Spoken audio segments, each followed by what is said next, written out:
Hello and welcome to Quality Time with MoreSteam. I am your host, Dan Swartout. Thank you so much for joining us today. We have a great episode. Before we dive in, please connect with us on social media.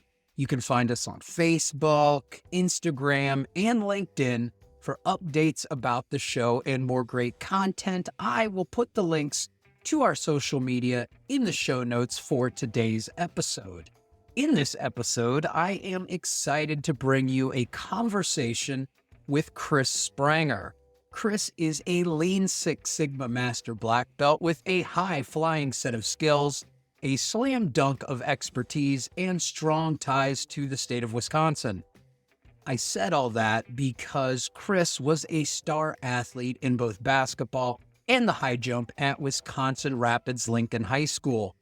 Later, Chris earned a BS from the University of Wisconsin-Platteville and an MBA from the University of Wisconsin-Whitewater. Chris also served as a section chair for ASQ, so a whole lot of experience and expertise there. We're talking process improvement and leadership with someone who will define, then he'll streamline, all the better just to refine. All the teams think he's so wise. Chris has Lean Six Sigma eyes. Okay, it might not make sense now, but you'll get it by the end of this episode. This is a fun one. And now my conversation with Chris Spranger. People often ask me, like, how did you get into Lean Six Sigma? So I did when I went to my undergrad for industrial engineering, I got a co-op at a company that builds fire trucks. So a little bit more about my youth. I didn't take studying real seriously in high school, even starting out in college. I could kind of muscle my way through, pass tests, and get decent enough grades, right? You were one of those guys that all the rest of us were jealous of, huh? Well, they weren't straight A's, right? I was able to get B's through that approach. Into college, I had to change my habits at one point. So when I went to get my co-op, I wasn't highly sought after, right? I wasn't I didn't end up at Boeing, I didn't end up at GE or whatever. So I ended up at this place that manufactures fire trucks called Seagrave Fire Apparatus in Clintonville, Wisconsin. And that happened to be the place that makes fire trucks for New York City. Oh, wow. So I was there when they were making the emergency order of trucks after 9/11. So wow. Little town of Clintonville, Wisconsin, 5,000 people. I'm working there as an intern getting to meet these firefighters and their fire chief. And it was looking back, I'm like, wow, what an incredible experience. But as far as tying it to Lean Six Sigma, my job, and I wanted nothing to do with quality. I ended up in the quality department there. I'm like, I don't like quality. It's nebulous. It's, whatever. I'd rather do operations research or something else in the industrial engineering realm. So I ended up in the quality department. And one of the things I had to do was track data on the production line on certain dimensions, like torques on bolts, widths of frame rails on the trucks. And I was putting them into control charts. In the beginning, I'm like, yeah, whatever. I'm collecting data, putting these dots on paper. And then I start to recognize patterns, start to realize why I'm doing it. And connecting back to my youth now, right? I'm tracking statistics on how we're making these trucks and then problem solving and helping the operators on the floor and updating standard work. So that kind of started to hook me a little bit. And then during that co-op, as I start to think about this, it's just all strange coincidences. My boss went to an ASQ conference, the World Conference. Okay. Comes back with a mouse pad for me that says ASQ certified Six Sigma Black Belt. And he's like, here you go. We could all dream, right? And he kind of dropped it on my desk and walked out. And I'm like, yeah. I had no idea what it was. I have no idea what you were talking about. So I quickly researched, look up, certified Six Sigma Black Belt, ASQ, what is this thing? And I'm reading through that. I'm like, oh my gosh, this is totally for me, right? So I immediately joined as a student member.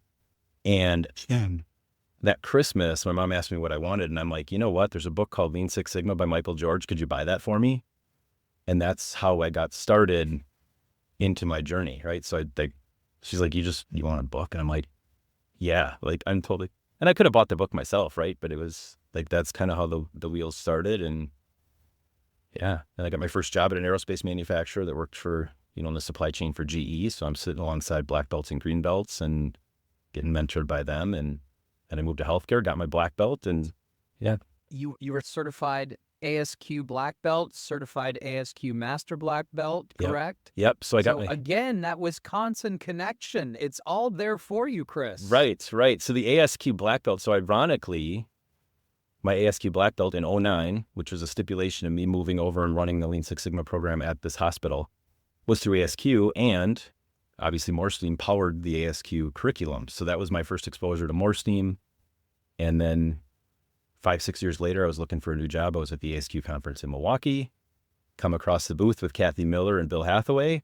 And I'm like, I just walk up and like, hey, like I took your course in '09, and that's how I got introduced to MoreSteam. And now I'm looking forward, like I'm a part of the client services team, and Right. just kind of right, I look back, it's like, I don't know, the universe was throwing these little clues out in front of me and trying to find my calling. And I love what I do now. It's kind of remarkable that, I ended up where I am now and getting to help people do what they love.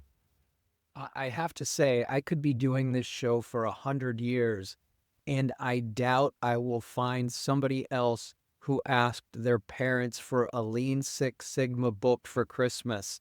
I think this is one we can put in a vault because I don't think it'll happen again. Yeah.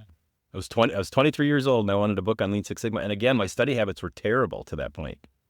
But like, it was super fascinating to me that we could use data to make decisions to correct what we were doing. And yeah, I needed to know more. You have had a really interesting career with a lot of diverse industries, medical, aerospace, healthcare, public service.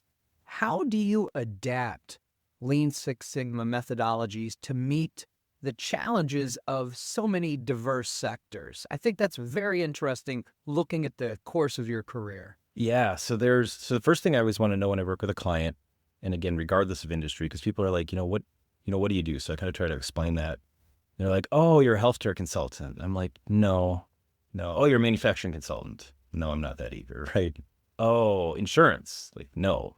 So like, I don't do anything, right, other than help people view their work through a new lens. So whenever I go into an organization, the first thing I want to uncover is what do they know? Where have they been? Right? Where are they at currently? Because you can't, early on in my career, I made this mistake, right? You can't just come in guns ablaze and like, hey, we're going to train you. You got to do this, and this is how it's done. And right, like, where are you at? What do you know? Have you tried process improvement before in a structured way, or is this all relatively new? So I'm able to kind of adapt the tools depending, to kind of meet their needs, meet them where they're at. And I would say, having gone to healthcare in 2009, it was relatively new then. So I kind of got that experience. I don't think there was more than a couple people at that entire organization that had even heard of Lean Six Sigma before. Wow. Before they went down this journey, right? So it's relatively new. And that, to me, like the public sector companies that I work with now, it's kind of the same way. And that's, to me, the key difference between working maybe in manufacturing, right? You can come into a manufacturing company, maybe he's never used Lean Six Sigma before, but there's plenty of people that worked at a place or know someone that's worked at a place that utilized it, right? So there's kind of this knowledge saturation in that industry, where the public sector, I mean, it's rare, starting to grow now. There's places that are doing more Lean Six Sigma, but finding people that have been exposed to it successfully is pretty rare. So to me, that's a lot of fun to show them and say, I don't know the work you do. You're going to fill in those gaps, but I'm going to show you a tool set to really look at what we're doing, because no one wants to come to work and have it be hard, right? No one wants customers complaining. No one wants to redo things. Like, let's get rid of that. Do you ever face misconceptions about Lean Six Sigma when you're coming into an organization for the first time? Obviously, you've been out on your own for a while now. Spranger Business Solutions, founded, 2007? Yeah. 2000? 2007 is that's when I kind of started freelancing. So I did that for probably 6-8 years before I, went full time in 2016. But yeah, it's been quite a while. So as you go into these new organizations with Spranger Business Solutions, and obviously you're brought in there with a mission, what kind of misconceptions do you encounter when it relates to Lean Six Sigma? And what do you do to overcome those misconceptions? Yeah. So I guess the two big ones, one of which is kind of diminishing a little bit, but one is, right, we're going to get more efficient and then we're going to lose our jobs. I've heard that, although that's still kind of diminishing. The second one is people saying, oh yeah, that's that manufacturing thing. Because like you pointed out, I do plenty of work outside of the manufacturing sector. So, I mean, to overcome the, if it is hey, we need to get efficient to lay people off and lower headcount And maybe I'm not hearing a lot of that now because of the economy, right? Everybody's looking for employees. So it's not like they're laying people off. But at the same time, it's just coming to a middle ground and saying, like, we're not doing this, right? We're doing this so we can do more service to our customers, right? Getting rid of all the, the ick that gets in the way of doing our value added work so that we can kind of leverage our resources. And then the other piece, as far as, it being a manufacturing myth, I would say, well, manufacturers have, office processes too, right? They're doing quoting, they're doing billing, they're doing contracting, like, so human resources, right? You have an HR department, so do they, right? And they've applied. So just getting them to see that. The trickier thing with, transactional or service businesses, of course, is the work is more hidden than it would be on a manufacturing floor. But, the tools are the same. Maybe you have to adapt the language a little bit to kind of meet them. So the jargon isn't all that threatening, but really getting them, I think we can all get to a point of, we don't like showing up at work and having a bad day. No. Right? So let's use these tools and let's make our days better. We recently had Tom Pater from Nationwide on the show, and he said something that really stuck with me, really resonated with me, and it comes to one of the misconceptions you were just talking about. And he said, when you're talking about lean, for example, it's not about getting efficient to lay people off. It's about getting processes efficient so that people can actually work on more meaningful work. And to me, that just really resonated in a big, big way. Can you speak on that a little? Yeah. I mean, 3 things I say when people are like, why are we doing this lean thing, right? Well, we want to make the experience better for the customer because we've all been customers, right? Where the experience is terrible and we don't go back, right? Go through a coffee shop, coffee's cold. Maybe I'll go a second time, it's cold again. I'm not going there again, right? So we need to make sure our customer experience is good, right? Our resources are in limited supply, so we need to make sure we're using those effectively, right? So how do we do things with less time or, less materials or whatever it might be? And then the third one, I always say, and this is the biggest one, and maybe even the selfish one, like, let's make my work easy. Like, we don't need to come into work and have it be harder than it needs to be. And people typically at that point are like, right? They're nodding. They're like, I like this guy, right? And I'm like,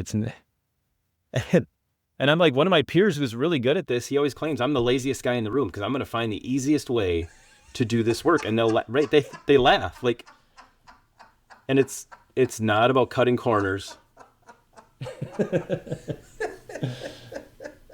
Right? It's not about cutting corners. Right? Why are we putting in all this effort to do all this extra stuff or do things over or not do it right the first time? And like, let's figure out where these sources are coming from. Let's make it go away so we can all have a more enjoyable time here at work, serving our customers and serving more of them. More enjoyable, more meaningful. That makes a lot of sense to me. Yeah.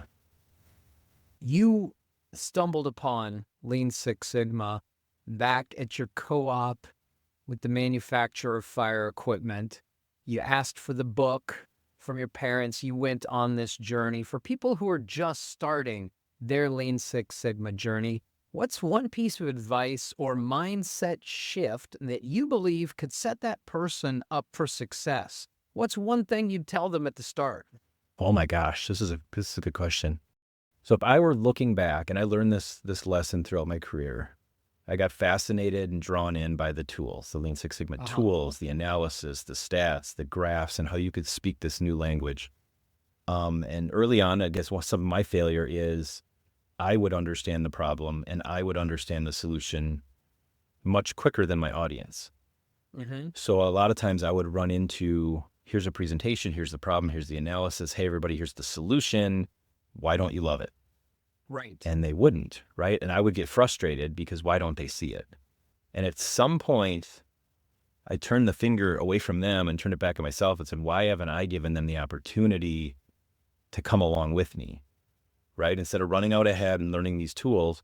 And somebody in my career mentioned, one of my colleagues, he said, never have I seen a project stall out because someone couldn't do a regression analysis, or someone couldn't do a scatter plot, or someone couldn't insert whatever tool here, hypothesis testing. Never. It's always because the people aren't with you.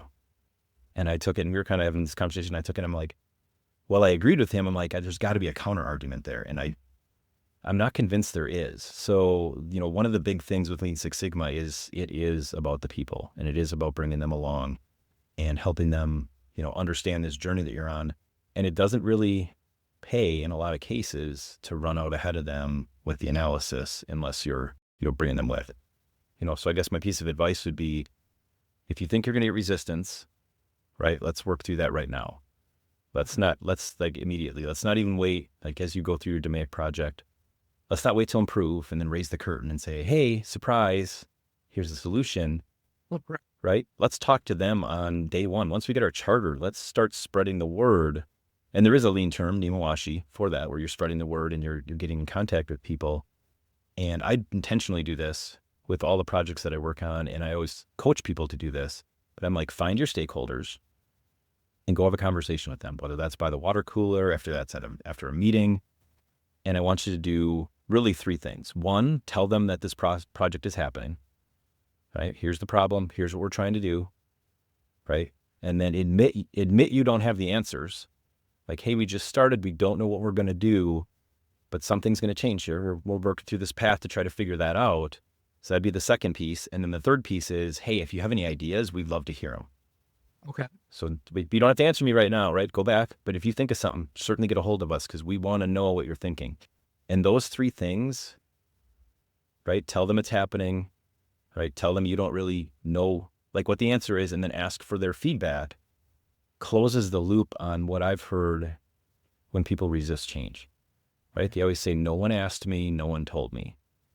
So if you do those 2 things up front and then you keep touching base with them, by the time you're ready for improvement, they've had that opportunity to let that settle in their mind. And oftentimes they'll come back and they'll like, hey, have you considered this? And maybe the team hasn't, right? And they're giving you ideas. And so it just works so well all the way around. So I guess maybe it's an unexpected answer because it's really the soft part of Lean Six Sigma that I think we could do a better job of. Well, I think it's important because you can teach all sorts of things in a Lean Six Sigma course, in a Lean Six Sigma classroom, but some of those soft skills, you can talk about them, but they're hard to teach without actually going out and experiencing it, right? Yeah, 100%. Because people will throw you all kinds of curveballs, right? And change makes people act emotional. Yes. And that emotion comes out in a variety of ways. I've had garbage cans thrown at me. I've had people crying in meetings, right? And of course Good thing you were a high jumper. Right. And the thing is, at the end of the day, this was early on in my career, right? And I'm like, oh my gosh, this is, and again, why is she acting this way? Why is he acting this way? And eventually it's like, you know what? If I'm going to be the leader here, it's not just the leader of tools, right? I've got to help them work through this change process. And so I do a lot, even when people actually had a Kaizen event where somebody for, an extended period of time was complaining and can't and won't and this. And so I just let them run, right? And I'm just listening. What are the words they're using? What are they describing? Do they not see the vision? Are they anxious because they don't know what this new job is going to entail? What are they expressing to me? And what is that gap that I have to close to be able to get them comfortable navigating to that new one? And again, people tell you flat out what they're feeling. Sometimes it's loud, sometimes, right? Sometimes it's the silent treatment and they tell everybody after the meeting, but either way, you have to get to that. You have to get to that understanding to make that successful. Maybe it's just me, but I get emotional about this short break. MoreSteam's enterprise process improvement platform includes the tools, training, and software you need to transform your organization into a problem-solving powerhouse. Join the ranks of Fortune 500 companies that trust MoreSteam for their enterprise process improvement. Our integrated approach featuring training, project tracking and execution, simulations, and statistical analysis empowers your team to create a culture where structured problem-solving becomes second nature. Visit MoreSteam.com to learn more. And now back to my conversation with Chris Spranger. I love when you get into the art and the science of it, because there is an art to it as well. Yeah. Leading projects, leading people. You can't learn all of that necessarily out of a textbook. No, you can't. And that's the other thing with successful, I guess I'll tell your listeners, successful Lean Six Sigma deployments. This is why we link up experienced black belts with inexperienced green belts, because they're facilitating projects. They're going to run into all of this soft stuff, right? That's not in the book. And there's a huge power in, right, getting done with the meeting, debriefing with your black belt, and either being like, wow, that went really well. What's our next step? Or, putting your hand in your face and being like, this was a disaster, right? And like, how did we get there? How could have we kept it on the rails? And just this continual process of reflection and, not getting offended by what happened, right? Sure. But just trying to understand, where that came from and make yourself a better facilitator, of this Lean Six Sigma philosophy. I always tell people, I'm like, if you're in a boat, right, and there's really large crashing waves, we can't get mad at the ocean. No. Right? We got to figure out where those waves are coming from. Find that out, right? Let's smooth out this water and then we can cruise along. Did you come up with that? Because that's deep. I kind of did. That's deep. I like that. Yeah. I'm going to use that, but I will credit you. Okay, perfect. You want to try, I've got you, who's a master black belt. Mm-hmm. You want to try something technical? If it doesn't work, we can completely edit it out. Okay. You want to try something technical? We can. Okay. All right. This is a pretty technical question. It's so technical, Chris, even I don't understand it. So you could tell me anything and I'd be like, great answer, Chris. Okay. Well, I'm not going to do that because then you could roll ahead and publish it and people will be like, this guy's... All right, here we go. Okay. Data accuracy is critical in Lean Six Sigma projects, especially during the measure phase of DMAIC. How do you conduct a robust measurement system analysis, MSA, to ensure that your data collection methods are both repeatable and reproducible? Could you share a specific example where MSA uncovered issues that required corrective action? The example is going to be a tough one, I think. But the long and short of it is, and again, you don't know, right? So I can say anything. You can say anything. So we want to validate the measurement system works, right? Regardless of who is taking those measurements. So what we want is, the standard is find 10 scenarios that come out, 10 pieces that are measured. So the example I like to use when I'm doing training is envision like 10 plastic cups, all filled with they're clear plastic cups, right? And filled with different levels of water. And then we're going to figure out how deep is that water for each one of the cups, right? So I can measure it and be like, oh, it's 1.5 inches. But that doesn't really mean it's 1.5 inches, right? That's me taking the measurement, right? So the way that we make sure this measurement system is good is we'll have multiple people take that same measurement across those 10 different cups, right? So we can compare person 1 to person 2 to person 3 and say, hey, did everyone get 1.5 inches for cup number 2? Or did somebody get 1.25 inches? Somebody, like, what's the variability there when you compare person to person, right? So looking at that. The second piece of it is having, like, if I'm measuring, have myself measure each cup multiple times, and typically we measure it 3 times. Okay. To say, hey, does Chris repeat his own measurements on those specific cups for the depth of the water, or does he have some variability? We call it repeatability, right? So the reproducibility is, can people reproduce the same result across the same measurement? The repeatability is, can the same person repeat that same measurement? So looking at it that way, and again, plastic cups and water depth, and so I run that experiment, right? And what we can do from that measurement systems analysis is we can start to look at, are there specific cups that we're having trouble being consistent on, which I've seen happen before. If you have a plastic clear cup, right, they've got lines around the outside. Yes. So if the water level hits one of those lines, it can kind of bow upward and down. So it kind of gives you this weird thing, right? So we can have some variability. So really, at long and short, as we look at, do we have a person issue? Like, Chris is very inconsistent in all of his measurements. We just need to train him and show him how to use a tape measure, potentially, right? Update the standard work. Or maybe, people don't agree with one another. So I guess that's kind of the quick general answer. I'm trying to think of a time where I did an MSA. Would have been long ago, because quite honestly, I'm advising people now more on measurement systems analysis, and they're doing those. But, as they find it, again, you could look at 10 parts, you could look at 10 scenarios. Actually, Gabe at MoreSteam brought up a scenario where people were classifying resumes. So this would be not necessarily a gauge R&R study, but an attribute agreement. And they were sliding in resumes of people and changing the names. Mm-hmm. So what they were trying to do is figure out, are we assessing people's qualifications consistently regardless of what the name is on the resume? Or is there some bias there, right? So they use that, because then basically an attribute agreement, you would look at that and you'd say, okay, your decision is, do we interview this person or not, right? Yes or no, yes or no, yes or no. And through the course of many months, they slipped in these resumes that were part of the study, and saw if multiple people classified them consistently, right? So in other words, could I look at a resume that says, John Smith, and say, yeah, we need to interview John Smith. And then a month later, that same resume with a different name, Betty Davis, maybe isn't worthy, right? So like, is the name biasing our decision-making was kind of the question. So I thought that was a fascinating, and you maybe don't think a measurement system like that, but anytime you're classifying something, you're taking in that information and you're measuring it, and then you're making that decision. So that actually stands out to me as a pretty good, non-traditional, more of a kind of an office transactional example of measurement systems analysis. That is awesome, Chris. That was fantastic. That was spot on.